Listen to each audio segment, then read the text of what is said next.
akalain mo, kapalo, sabi nitong si Isidre, cleared na. Wala daw finding na involved si Martin Romualdez. Sabi ng ICI, hindi. At sabi ng ICI, Opo. kakahiya itong si Isidre, hindi po namin kinlear si Martin Romualdez. Fake news na naman itong mga bataan ni Martin.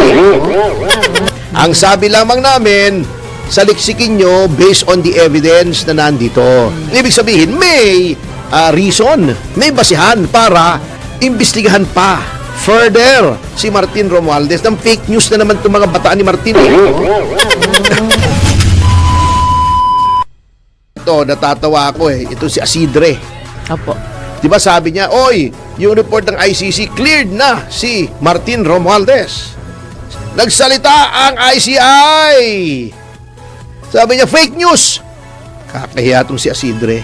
Hindi po namin kinlear si Martin Romualdez. Hindi po namin sinabing siya ay not guilty.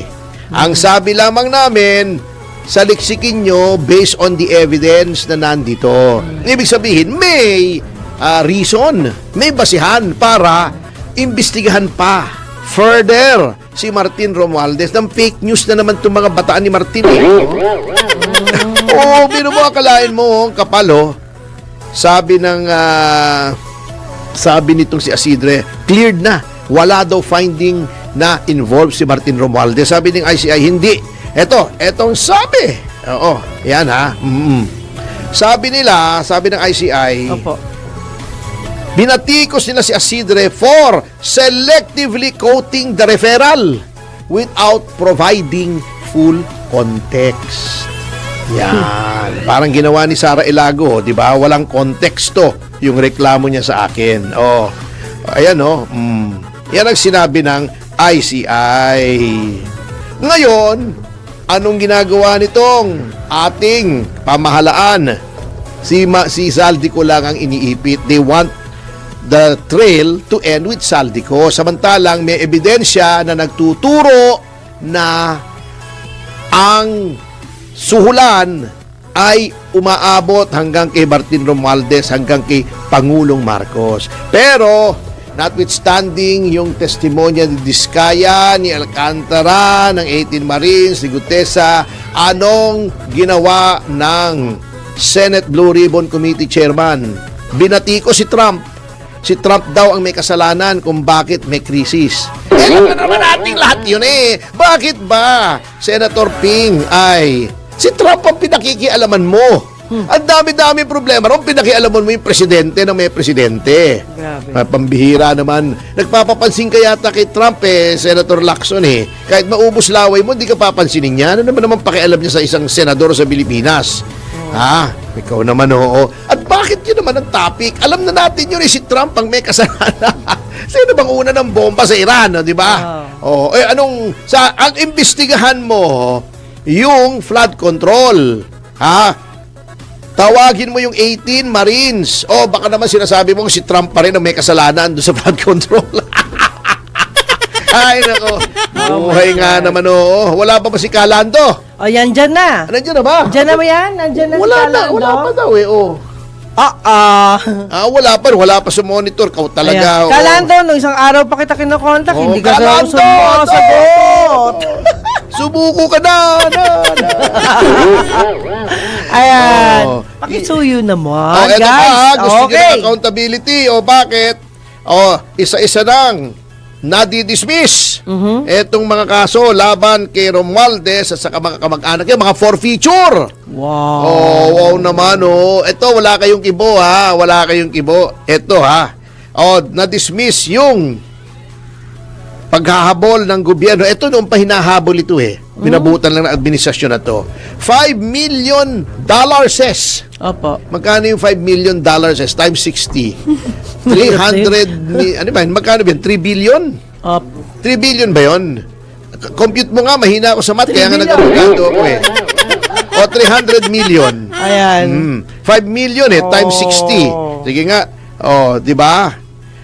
Ito yung mga hinahabol ng gobyerno na di umano'y mga nakaw na yaman mula sa mga magulang ni later Representative Ferdinand Martin Romualdez. Ayan, nakakatakas na naman. Wala kayong ginagawa. 311 million yata ito.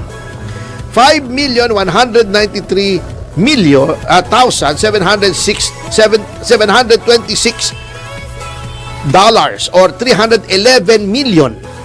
Kulang-kulang. Mahigit kumulang na 311 million. Yan. Na sabi ng pamahalaan ay pag-aari daw ng dating gobernador ng Leyte na si Benjamin Cocoy Romualdez at ni Juliet Gomez Romualdez, mga magulang ni dating Speaker Martin Romualdez. Wala kayong kibu dyan. Okay na lang yun. Ayos lang tayo dyan. Ayos. Di ba? Ganyan ang problema.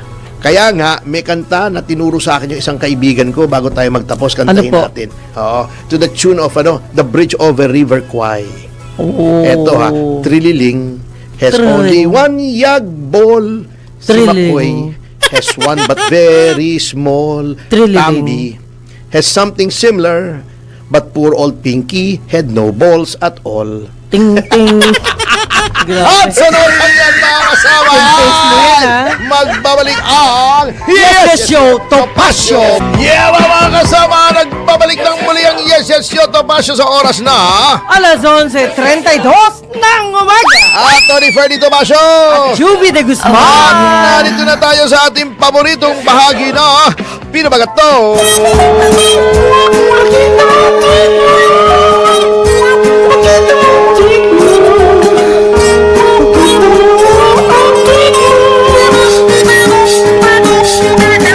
Pakita mo tweet mo, uy.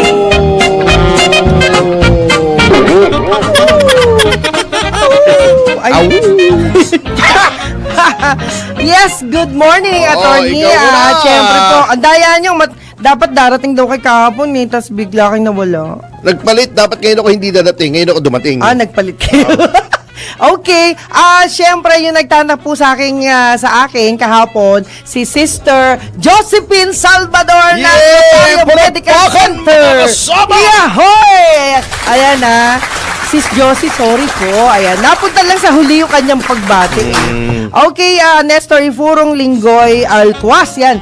Si Ma'am Rio. Buhay pa ba si Linggoy? Opo, si Kuya Linggoy. Wow! Buhay na ba si Alam ko, Kuya patay na Linggoy? yun, oo. Ay, grabe ka, Isang kasi guest natin. Opo. Pero ang laki noon, kasya pa sa studio.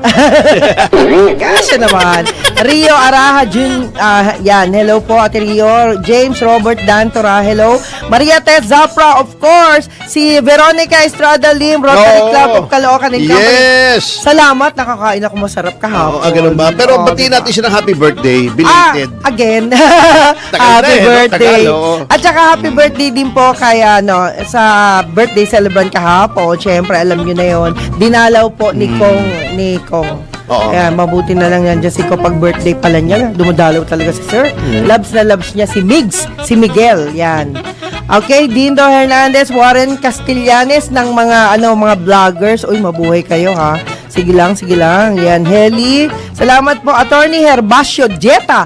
Larry Spike Ariate, Payat siya ngayon, Jetta Jetta. Payat pa rin, sir, hanggang ngayon. Carmen Alfad. At syempre, yung may bahay po ng yumaong si Rod Navarro. Yan, nanonood ho pala sa atin yan, lagi. Si Kala ko Mrs. dadalaw siya rito. Opo nga, sabi ho niya, wala pa siya hanggang ngayon. Ay, Oo. naku. Anyway, ang Sige,